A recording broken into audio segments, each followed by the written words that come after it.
ध्वनी प्रकाशन आणि दयानंद कला विद्यालय यांनी मला माझी कविता सादर करण्याची संधी दिल्याबद्दल आभार। आणि मी हर्षदा माने। तर विषय आहे विचारचक्र। जेव्हा मनात विचारांचं चक्र सुरू असतं, त्या विचारांच्या चक्रात मन गर्क होऊन जातं। मर्यादित काळापुरताचा आनंद हा आधार वाटू लागतो।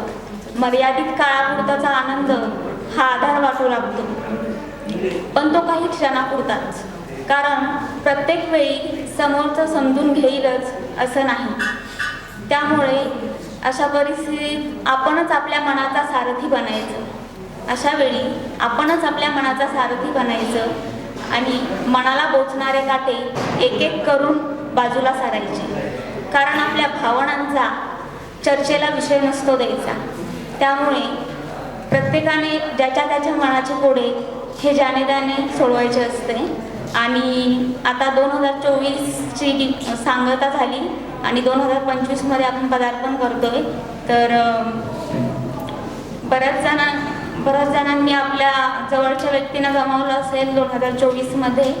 तर त्यांच्यासाठी मला कुसुमाग्रजांच्या 4 ओळी म्हणायच्या वाटतात। ती शून्यामधली यात्रा वाऱ्यातील एक विराणी, गगनात विसर्जित होता, डोळ्यात कशाला पाणी। आणि तुम्ही सर्वांनी मला सहन केलं त्याबद्दल सगळ्यांचे धन्यवाद।